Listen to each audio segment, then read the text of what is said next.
Good afternoon, everybody. Thanks for being here at our 6th annual sustainability conference, and I really hope that you've gotten some things that you can take back with you and use, and some connections that you will contact first thing Monday morning. I'm really happy that we were able to work with Virginia Till from the EPA. Virginia is the recycling specialist for EPA's Region 8.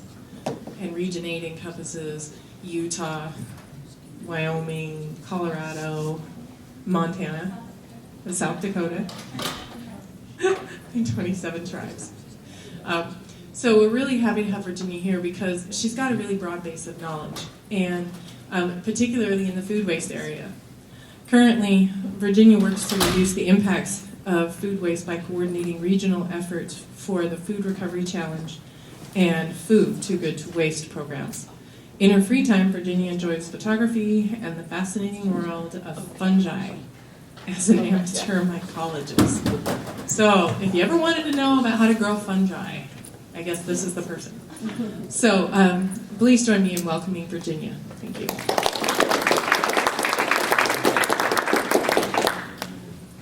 Thank you very much. Can you hear me okay? So to start, I'd like to offer you a quote by James Beard, American cuisine champion and icon. "Food is our common ground, a universal experience." This quote really says it all.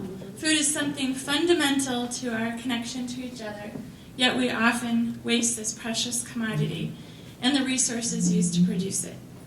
By considering wasted food and its impacts on our local communities and environments, we really have a wonderful chance to make a meaningful impact for those who are food insecure, as well as improve our environment. I want to emphasize today that big change happens first at the community level.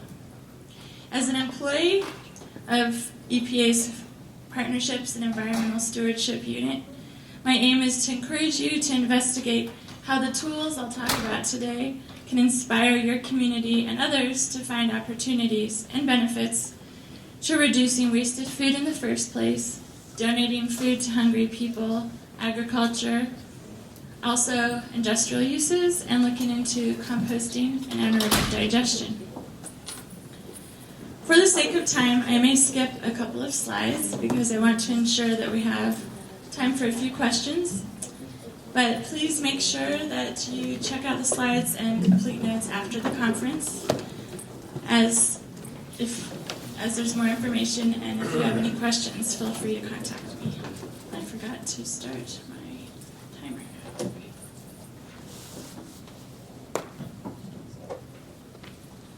So what can we do to provide solutions, inspire others, and change habits related to wasted food? So again, today I'll describe a variety of tools that can help. First, I'd like to give you a very brief overview of the food waste issue. I know you've had a few speakers today talk about these facts, so I will make it brief. Then I'll tell you about an initiative aimed at reducing household food waste at the community level called the Food Too Good to Waste Toolkit. Next, I'll briefly chat about the Food Recovery Challenge, which is a voluntary EPA program, and I'll also recognize a leader in that challenge from Utah. Probably most of you know many facts about wasted food, but one picture can say 1,000 words. In Jonathan Bloom's book, America's Wasteland, he used EPA data to come up with a very impactful statement. He determined that Americans waste enough food to fill an entire Rose Bowl every single day of the year. You and I throw away the equivalent of $165 billion annually in food, and another $733 million goes to landfill that food waste. A family of 4 in the U.S. also wastes about $1,600 a year on wasted food, and this happens at the same time that 1 in 6 Americans are food insecure. Considering the environmental impact, a 2013 UN report found that wasted food is the world's third largest emission of carbon. And as you've heard today, in the US, food waste contributes to methane. In the US, that's 16% of methane emissions as the single largest but least recovered waste stream. And again, methane is a very impactful greenhouse gas, contributing to a potential climate change impact of more than 20 times the impact compared to CO2.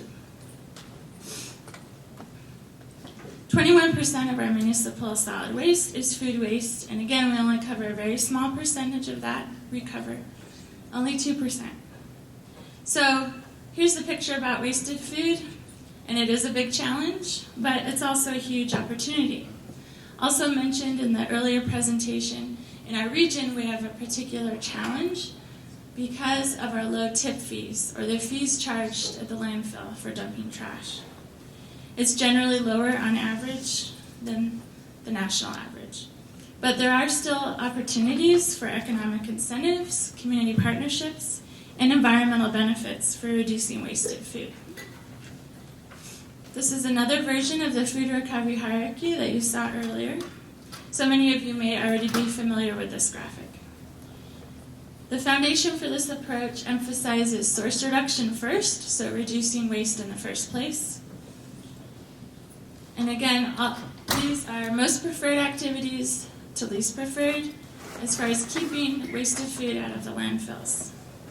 Next in line is food donation to hungry people. There's also opportunities to donate to agriculture for animal feed, for example. And then followed by industrial uses of food waste, such as fats, oils, and greases, anaerobic digestion. And then composting of food scraps is next in line. And of course, as the last resort, we burn or landfill our food waste. So what can we do about this problem? You know there's a problem, especially at the household level, so what can we really do about it? The answer, one of the answers, is community-based social marketing, and specifically, the Food Too Good to Waste Toolkit. I highly encourage you to learn more about community-based social marketing aimed at changing behaviors. How do we actually change behaviors?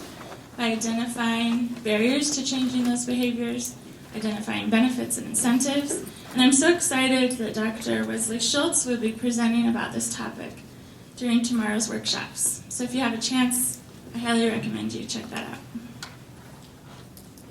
So onto the Food Too Good to Waste Toolkit.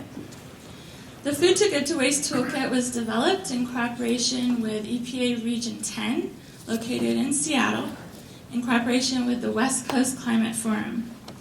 The tools apply community-based social marketing strategies to achieve the goal of preventing wasted food from households going to the landfill. So households volunteer to track their preventable wasted food at home for a period of 6 weeks. And the implementation guide and toolkit is how communities can incentivize certain behaviors for the households and craft their messaging around the community-based social marketing strategies. So the implementation guide, soon to be available on EPA's website. We're hoping in the summer, cross your fingers. You know, things take time. Provides a comprehensive description of the purpose of this pilot, the toolkit, and how organizations and communities might launch a food waste prevention challenge and incorporate the strategies into existing programs. Currently, much of this material that I'll talk about today is available on the West Coast Climate Forum website under the section of food. And again, these slides will be available after the conference, and I have many links. And at the end of this presentation, if you do download the full presentation, I have additional slides that I won't be going through today, but that will be useful for your reference. So in the implementation guide, we also include a message map, which helps guide effective and consistent campaign messaging. We've talked about the challenges today in various presentations. How do we craft our messaging to facilitate behavior change? In this toolkit, we include the messaging, so it's a great one-stop shop, so to speak. The message map contains the following: campaigns target audiences, which initially are families with young children and young adults. However, I'll talk a little bit about the other sectors that we've addressed with other campaigns, including the specific rollout I'll talk about today. Also in the message map is the overall program message and elevator speech, always useful, the value proposition for the desired behavior change, and the messaging for the top 5 waste prevention strategies that we're encouraging with this toolkit. So to be specific, the strategies that we're encouraging have been paraphrased to the following. And again, we're using these strategies to focus on one behavior. I can't emphasize that enough. With community-based social marketing efforts, you want to really nail down and really focus. What is the one behavior you want to change? So all of these messages are focused to the one behavior, in this case, reducing preventable household food waste going to the landfill. So these are our strategies connected to the messages. Make a list with meals in mind. Number 2, buy what you need. 3, prep now, eat later. 4, keep fruits and vegetables fresh. And 5, eat what you buy. So the Food to Good to Waste toolkit is designed to be implemented, again, into existing programs you may have in your communities, such as community education, gardening, recycling, climate change, green school programs, and of course many other possibilities. Again, currently much of this information is on the West Coast Climate Forum website. This is just another breakdown of the key behaviors, key strategies, and messages included in the toolkit. So these strategies, if implemented, have the potential to save a family of 4 $1,600 a year. And who doesn't want that? This is a rundown of our implementing partners. So there are 16 projects across the country in various stages of completion. Again, the 2 main focus audiences are families with young adults and families with young children, and also young adults as a second audience. However, there have been campaigns focused on low income versus high income, and then the City of Aurora pilot that I'll discuss in a little bit, focused on City of Aurora employees. So initial data indicate that pilot implementation could influence a 25% decrease in household food waste. So on to the specific logistics of our City of Aurora pilot. So City of Aurora is a metropolitan suburb of Denver. You may have heard about it before. And we did a 6-week pilot, and that's typical for the implementation guide, and I'll explain a little bit more about that in a minute. We started in early November and ended before Christmas, and that provided its own challenges for obvious reasons I'll talk about. Again, the audience was city employee households only. The number of participants were 72 households initially, 36 thereafter. And as far as measurement, well, I'll talk about in a minute, only 28 completed the measurement piece. And also included in implementation is a pre-survey, which provides very valuable information, and the post-survey. So the pre- and post-surveys measure what was the actual impact of the messaging, how did they use the strategies and prompts, that kind of thing. So a large number dropped out due to workload, being sick, the season, holidays, that kind of thing. But it still provided some useful information for the city. So here's an image of some of the possibilities with the measurement piece. Again, as a reminder, households are tracking their preventable wasted food for 6 weeks. The first couple of weeks are baseline weeks, just to get into the habit. Behavior change takes a little while. So the measurement piece is aimed at the get smart behavior.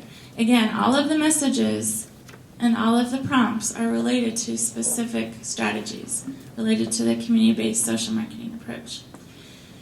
So this encourages folks to see how much money and food they're throwing away.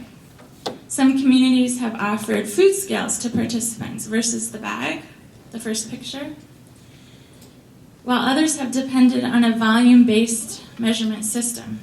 So I have a couple of examples up on the tables here of some of the implementation tools, so you'll get a better picture.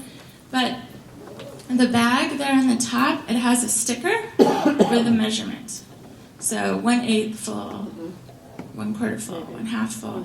So it's just eyeballing it. And then we would provide, or the community implementation community provides a bio bag so they can put into that. And then they just throw it in the trash generally after they measure. And this just gives the participants a much better idea of how much preventable, edible, and non-edible wasted food they're throwing away. So City of Aurora decided to incorporate 2 containers into their pilot, one for preventable compostable items, which is the green container. And again, they provided the compost bags, and one for preventable non-compostable items. Aurora really wanted to stress to their participants that a lot of what they're throwing in the trash could be compostable. So the City of Aurora planner, Nate Owens, who said you can contact him, I'm going to give you his information in a little bit, mentioned that the measurement stickers on their containers could have been much better. They each had 2 different increments, which we didn't think about beforehand. This is the first time I had helped a community with implementation too, so it's a learning process for me as well. And he said having 2 increments to deal with was cumbersome and a communication barrier to participants. The contractor that we worked with to do the analysis of the pilot also suggested that the bins should be the same size, potentially, or even in this case, they should have been switched, because folks generally have more compostable material and less non-compostable material. So it's hard to see in the picture, but the green bin was 1 gallon or so size, and the white bin was 2 gallons. So if they really wanted to include the compost too, they should have switched the sizes. So just some of the things that you don't realize until you actually roll it out, which is why it's a pilot.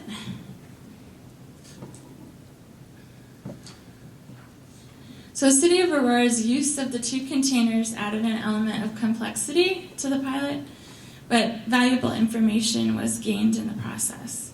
During the pilot, we did realize that we needed to offer more information to participants because it was even more confusing as far as what goes where. And so this is what we came up with. It's a bit hard to see perhaps, but on the left side is what can go into the white bin, and then what goes in the green bin, and then what goes in the trash. So again, City of Aurora wanted to emphasize potential compostable items, but just to differentiate, it's backyard composting, not industrial. So the lists are a little bit different depending on what you're talking about. So I'd recommend that if you're considering adding any type of composting element into the pilot, if you decide to do this with your communities, you pursue a more phased approach versus rolling it out all at once. Again, the process should be quick and easy to do for participants, easy for them to understand. And again, with community-based social marketing, it's vital to focus on just one overall goal at a time, one overall behavior. So in City of Aurora's case, we focused on 2 goals, one aimed at reducing preventable wasted food, and the other educating participants about collecting appropriate material for composting, in the hopes that folks would maybe start composting on their own. And then add in the holidays and that kind of thing. So this is a prompt/tool that's included in the implementation guide. And again, I have some examples up here on the table you're free to take afterwards. So this one could be introduced in week 1, for example, or after week 2. The first 2 weeks you're considering it's a baseline to get them in the habit. So this is the fruit and vegetable storage guide, which reduces the knowledge barrier that folks might have to proper storage and provides useful information on keeping produce fresh. So this relates to the behavior smart storage. At the bottom of this guide, it's just a half page, there's a little link related to an A to Z storage guide that's available online. And again, those slides will be available after the presentation. So that little link refers to this A through Z storage guide, and it's great. It's a PDF, but then there are also multiple guides online. One that I found is also great, and it's actually better in some ways because it's all online. It shows up on your phone really well. I highly recommend you check it out. It's called stilltasty.com. Stilltasty.com. And the reason I like it so much is you can find a food item, click on it, it will show the anticipated shelf life, anticipated life in the freezer, proper storage, and it's very visual, very simple. It's great.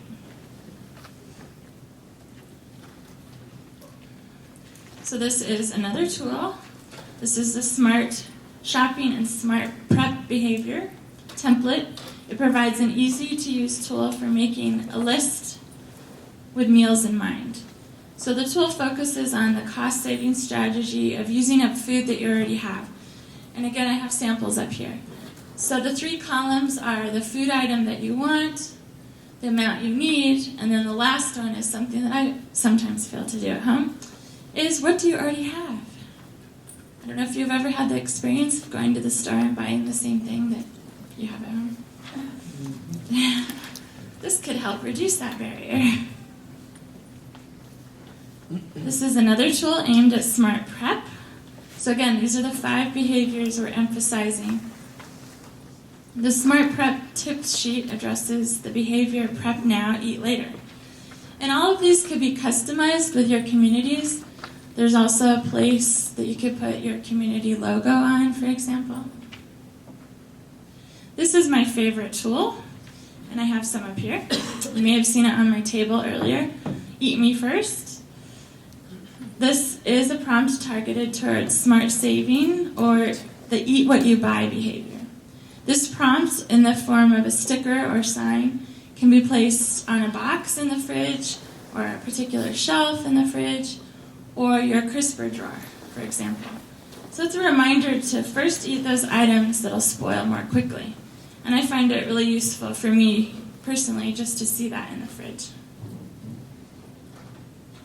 The next is also included in the implementation guide. This is a communication tool for pilot organizers, either prior to rollout or during the pilot for the entire tracking period. The purpose of this infographic is to tell a story about why wasted food matters. It can be used online or as a poster or handout at community events and venues, such as sustainability fairs, farmers markets, and the like. You could even partner with a local grocery store to post it.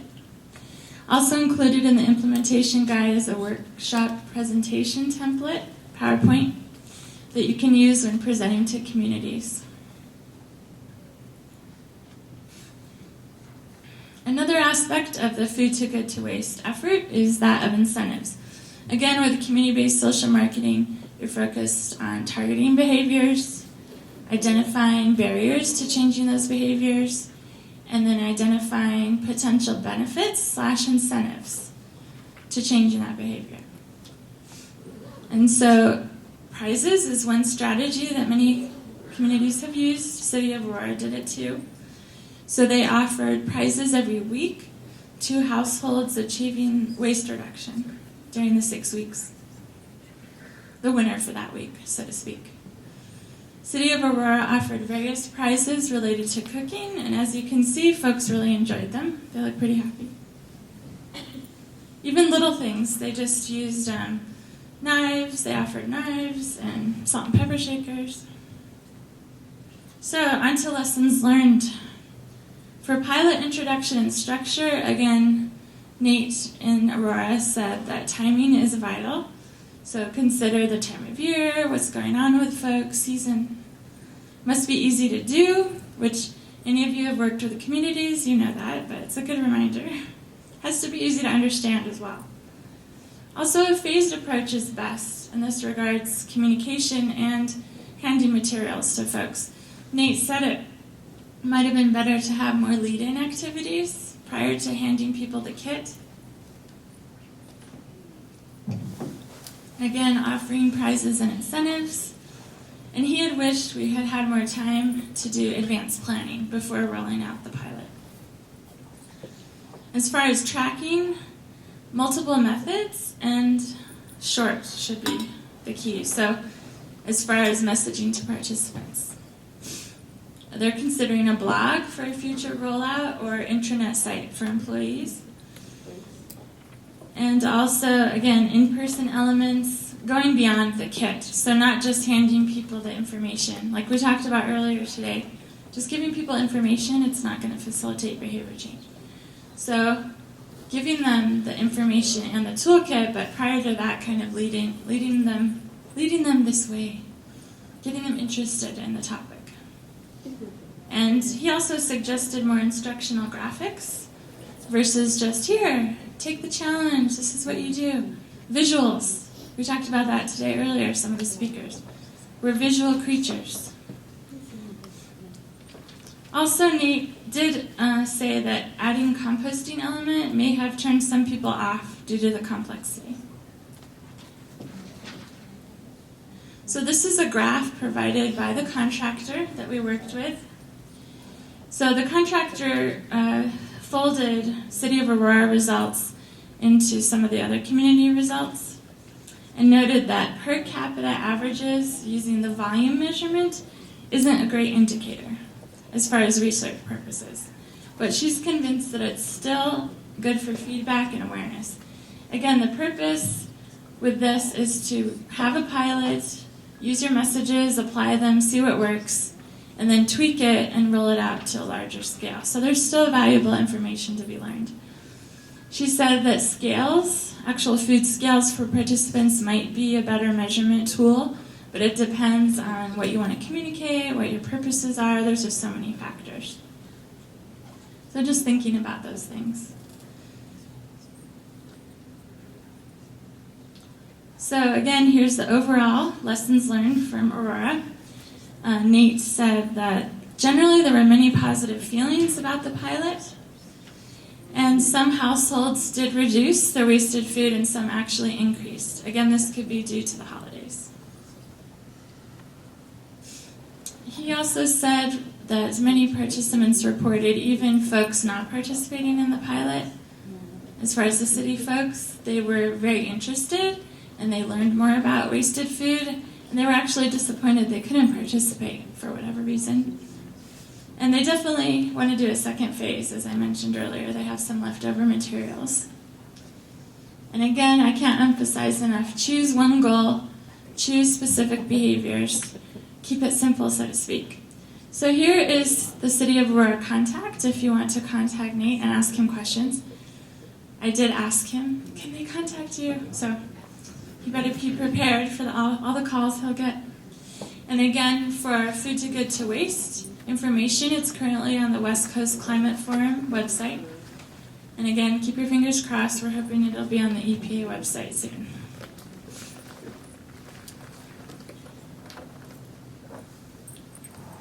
For our next steps, we're again hoping to post it on the website. There's also various communities across the nation and internationally that want to incorporate these strategies. And many of the tools and much of the research incorporated into this implementation guide is based on the UK's We Don't Waste program. So Google that too, it's very useful. So I'm just going to spend a few minutes to talk about a couple of the other tools EPA offers. The first is the Toolkit for Reducing Wasted Food and Packaging. This is aimed at restaurants and food service organizations. Restaurants can track the reason that they're wasting food in the kitchen and also can track packaging and develop strategies for reducing both wasted food and packaging. So it's an Excel spreadsheet, and minimum required is 2 weeks of tracking. Right now, we actually have a free webinar series going on about how to use this toolkit and guide.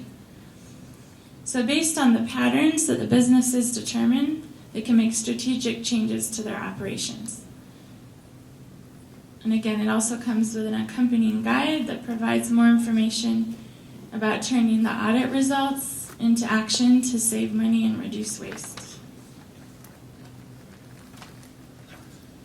The next challenge that we have, or next program, is the Food Recovery Challenge, which is another initiative that I work closely with. So this is aimed at businesses versus households, and this encourages businesses to join as participants to determine what they're already doing related to wasted food. Again, following the food recovery hierarchy. What are they doing related to source reduction or reducing waste in the first place? Are they donating food to hungry people, to agriculture, or composting, for example? So then they track their activities annually, and there's a free database they can use. And then we can also generate a climate profile that translate their activities into greenhouse gas equivalencies. So many gallons of gas off the road, trees sequestering carbon, that kind of thing. It's a great marketing tool, in my opinion. We also provide free technical assistance to businesses. And that would be me.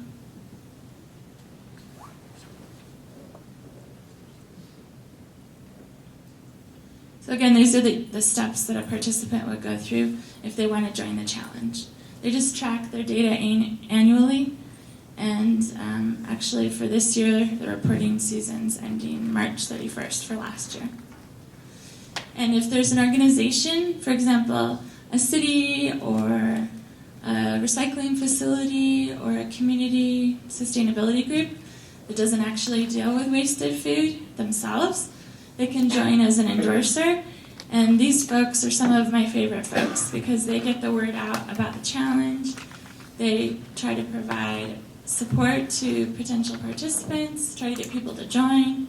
Basically, all of these things are to expand the conversation around wasted food. So here are some of our participants in the challenge. We have about 700 nationwide. It's a nationwide program. In 2013, Food Recovery Challenge participants reported over 70,000 tons of food donated, 211,000 tons of food diverted from landfills, which was a 32% improvement over the prior year's diversion efforts. So Zenterra Parks and Resorts, Zion Lodge, is a current participant, and one I would like to recognize right now for their superb efforts in reducing wasted food.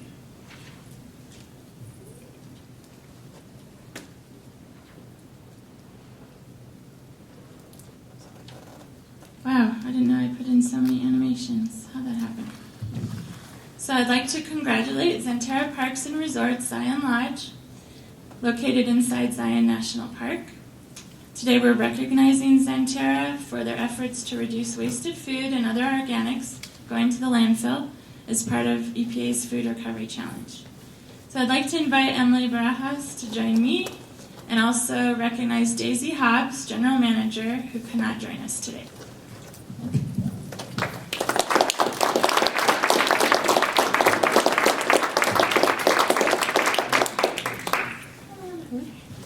So I have a few highlights I want to talk about. You can just look that.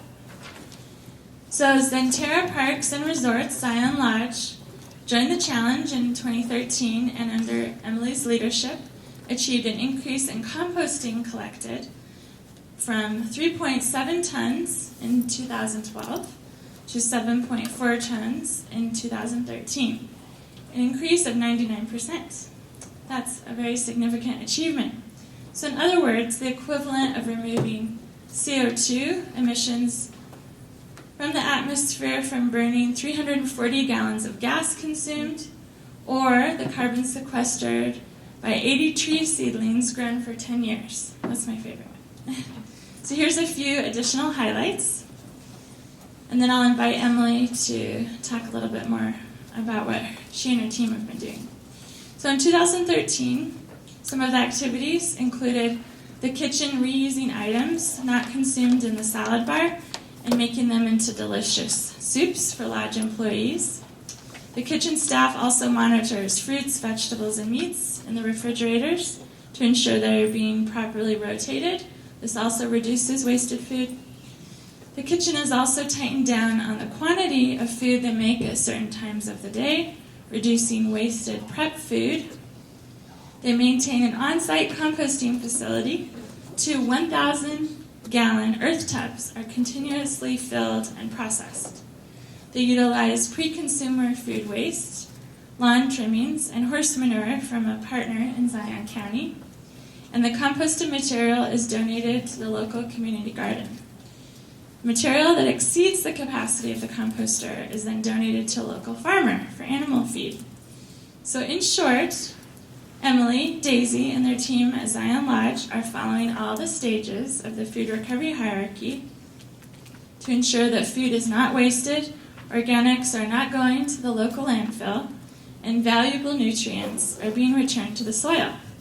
Great job, and congratulations.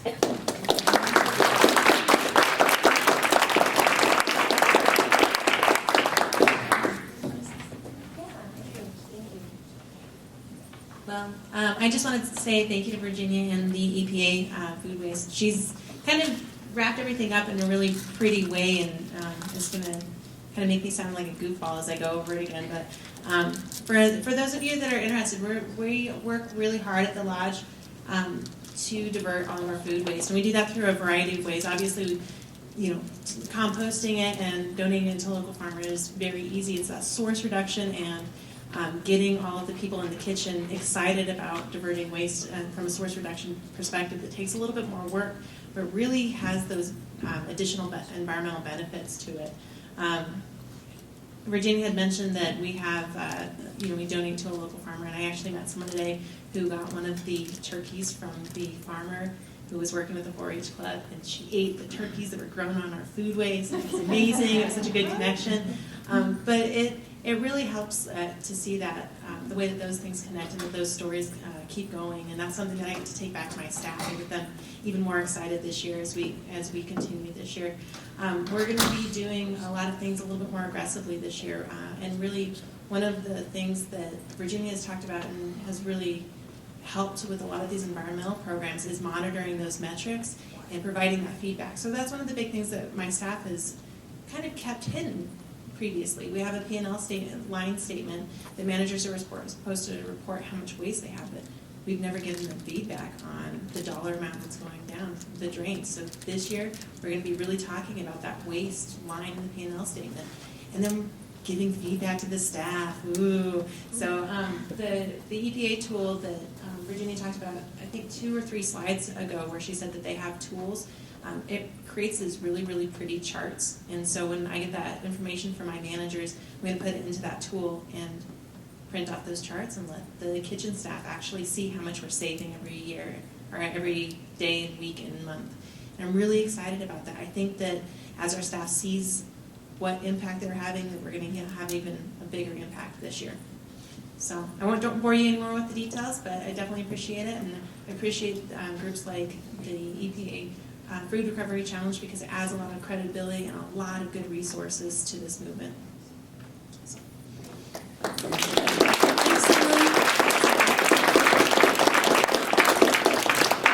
So thank you again for your attention, and thanks to the summit organizers for allowing me to speak with you today.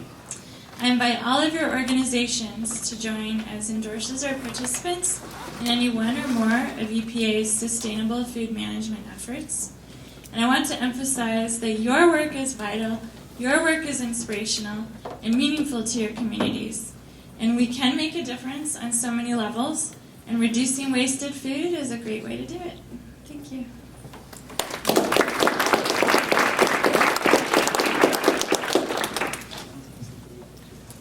I think we have a few minutes for questions. Yeah.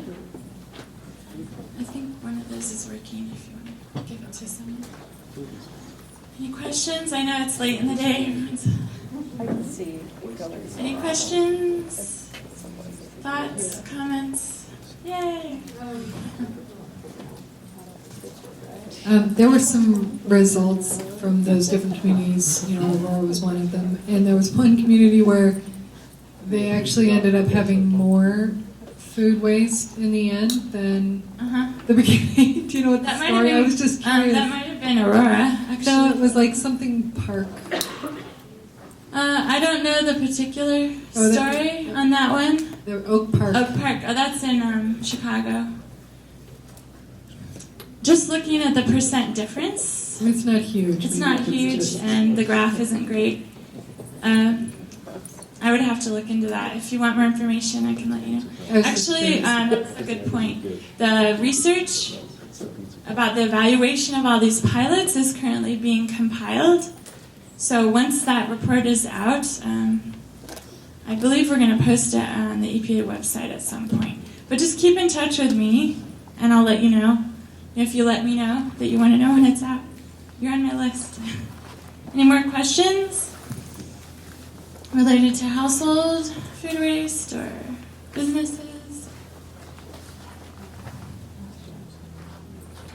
I have a question for Jenny. So, would you say that the majority of interest around food waste comes from public officials, or from restaurants, or from residents, or where do you see that interest coming from on the local level? This is just my personal opinion, not based on research, but I would say at the community level, with folks interested in sustainability and slow food and local food and that kind of thing. I would say that's where it's starting, especially in our region, because again, we have such low tip fees. I don't see it coming from policymakers higher up right now. In Colorado, we do have a food systems advisory council that is working on different legislative issues related to wasted food. But and there are a couple of businesses and industries related to that council. But it's very community specific for sure. Yes? So food waste is obviously a much larger problem than just what happens in the household. And I love that you're targeting what happens in the household because it can change mindsets across the board. But is the EPA doing anything currently that's talking about unharvested food or food in grocery stores that's being thrown away because of health code laws rather than being able to just dump it out? So question was about how we're targeting businesses, and that's where the Food Recovery Challenge comes in. So it's targeting businesses, restaurants, that kind of thing. As far as what's donatable, you're right, there are a lot of fears around donating food, especially from food service. There's the perception that if I donate food and someone's going to get sick, we're going to get sued. And actually, you may not be aware, there's a Good Samaritan Act that covers liability of food donated in good, what's the word? Good faith, thank you. Brain lapse. And basically what that means, if they're following local, state, safe food practices, they can't be sued. And so it's just something that's perceived of, again, it's a perceived barrier, it's not an actual barrier. As far as what EPA is doing, we're trying to generate these conversations through the Food Recovery Challenge. And again, looking higher up on the food recovery hierarchy, looking at food donation before composting. As far as food safety labeling, I get that question every so often, and we've talked about it. That would come under the jurisdiction of FDA and USDA potentially, but mostly FDA. In the realm of local health laws regarding food being turned back into consumable waste products, working with partners in the Salt Lake community, we were able to get the impression across that it's not generally food safety laws that are the barrier. It's there is a perception of liability, which is an issue that education can overcome. But when you're talking about large volume producers like supermarkets, things like that, it's not health laws that result in food being wasted. It's aesthetics for the consumer, Right. or perceived aesthetics on the part of the industry for the consumer. And that's where the vast majority of it is wasted. Yeah, it's a complex problem. Thank you for that. And it's at all levels of food distribution, and a lot of the wasted food is due to cosmetic concerns, or the vendor wants to put new items on the shelves and take out the old items. One film I'd recommend that you all see is called Taste the Waste. It's a German film, or the director is German, but it highlights a lot of the different aspects, all the aspects of the wasted food system across the world. And these are conversations that we need to continue to have and to address and just to rethink our systems. And this is, again, the place where you all can make the biggest difference. So thanks for that comment. And I think we're good. Yeah. Thank you so much. I have a table. I'm going to go there right now. And please pick up some of these items. And again, thanks for your time.